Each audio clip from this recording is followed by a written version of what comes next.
Fighters from the Islamic State in Iraq and the Levant are heading towards Baghdad.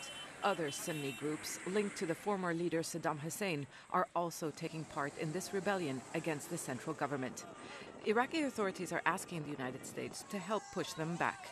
What the United States is doing is about Iraq. It is not about Maliki. And nothing that the president decides to do is going to be focused specifically on Prime Minister Maliki. It is focused on the people of Iraq. Washington hasn't ruled out airstrikes, but so far it has been reluctant. It is not just because of domestic politics or the lack of intelligence gathering on the ground.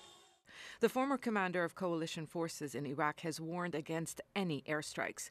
U.S. General David Petraeus says there is a great risk that the U.S. would be seen picking sides in a religious battle, adding, "This cannot be the United States being the Air Force for Shia militias or a Shia-Sunni Arab fight. It has to be a fight of all of Iraq against extremists."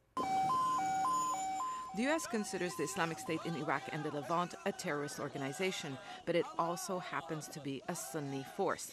The group has managed to exploit the grievances of Iraq's Sunni minority, who feel marginalized and targeted by the Shia-led government of Nouri al-Maliki.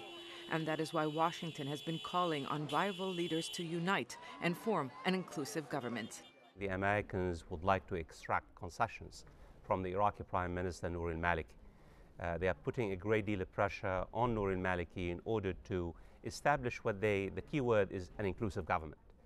There are those, however, who believe that airstrikes would change little on the ground. They could result in civilian casualties, and this could strengthen the Islamic State in Iraq and the Levant. ISIL will be using any US airstrikes now as more recruitment fuel. They'll be using it to galvanize more resistance and more power.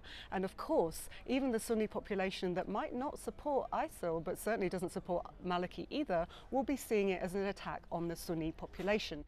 This is a conflict being fought by non-state actors and regional players. Iraq's largest neighbor and longtime critic Saudi Arabia is among those blaming Maliki for the crisis. We reject any international intervention in countries of the region. We also support the rightful demands of the people in those countries. This crisis was years in the making. It is hard to see what options the U.S. has left when Turkey has dismissed the idea of airstrikes, and Gulf states will not want their territories used for a military campaign that would save Maliki's leadership. Zana Khuder, Al Jazeera.